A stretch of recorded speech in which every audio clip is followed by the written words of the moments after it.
na pala ako.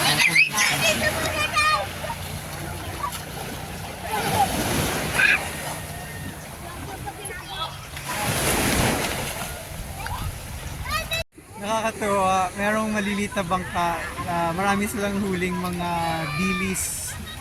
Tapos yung, hindi ko alam saan nanggaling yung bulto-bulto na nilagay nila dun sa ice box. Kasi punong-puno yun, pero iba yung net niya.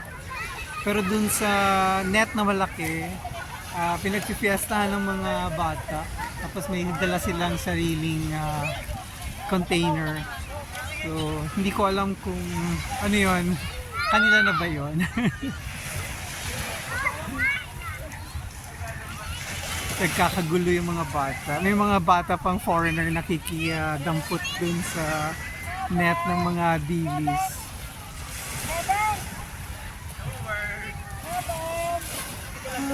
Exciting. Sayang hindi ko nakuha yung actual na yung nagkakagulo talaga. Kasi na ano ako, nakalimutan ko mag-record kasi aliw na akong nanonood.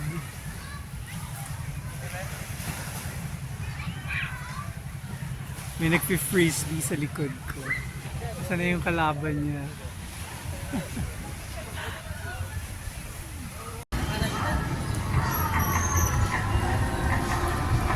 I just came outside of a Budget Mart, Station 3.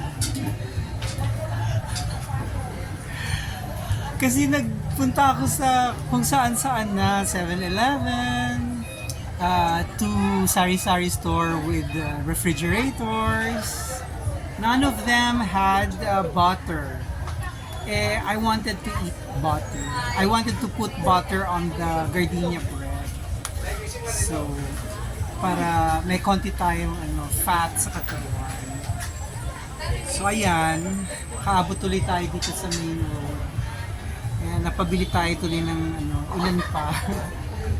That will tide us over. So, I better go back.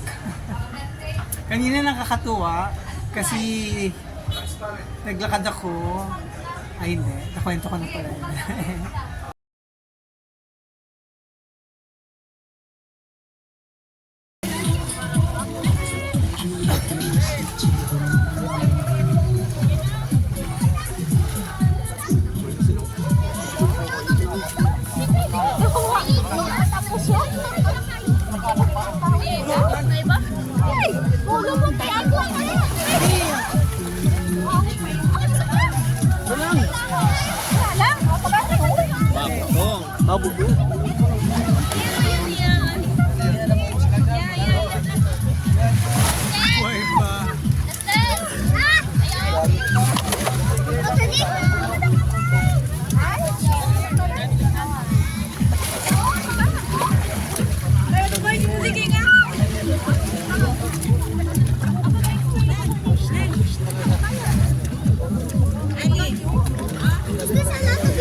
Hindi yan dilis?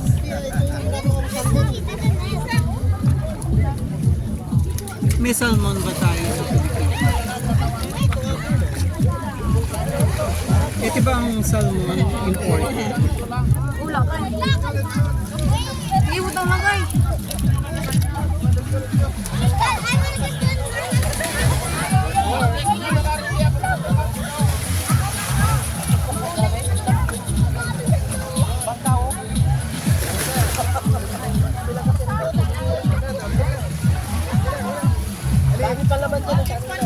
Can I see? Ano yung pakita ko na? Wow, dami. Nakakatuwa. Kakita na naman ako ng mga nangingisda. Na hindi ko alam bakit may participation ng audience sa mga turista. Di ba hanap buhay yan ng mangingisda? Mabawasan pa yung harvest niya. Lakas naman nitong ocean something. Ang lakas ng, siya lang yata ang malakas dito sa station number 3. Ito na, malapit na ako sa Tita Mags.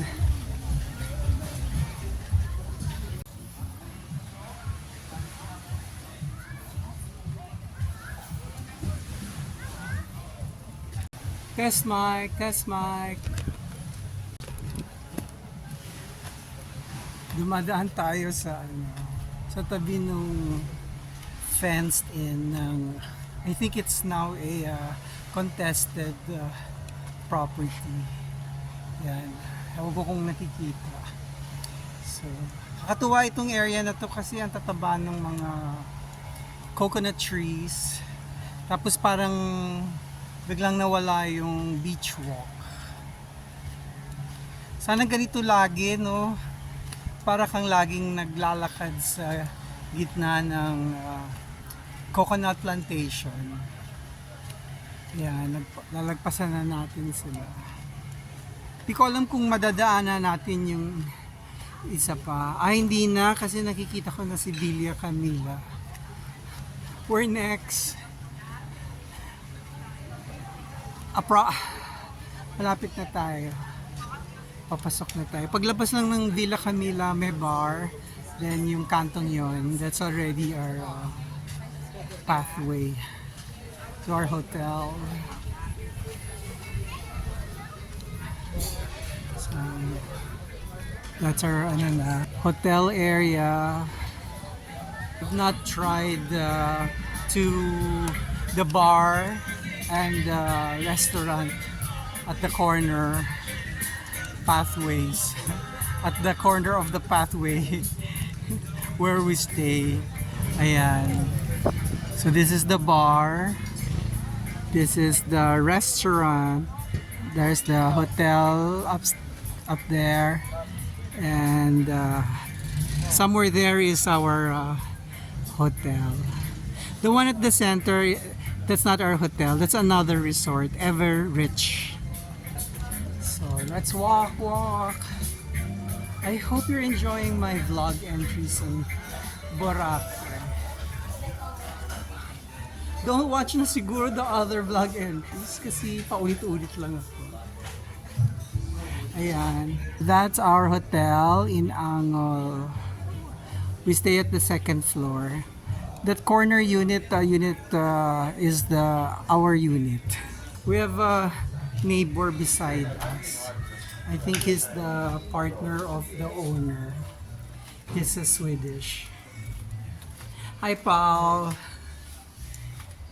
So, he's very, friendly naman. He's the husband of the owner, a Filipino owner. Okay, I'll say bye-bye here.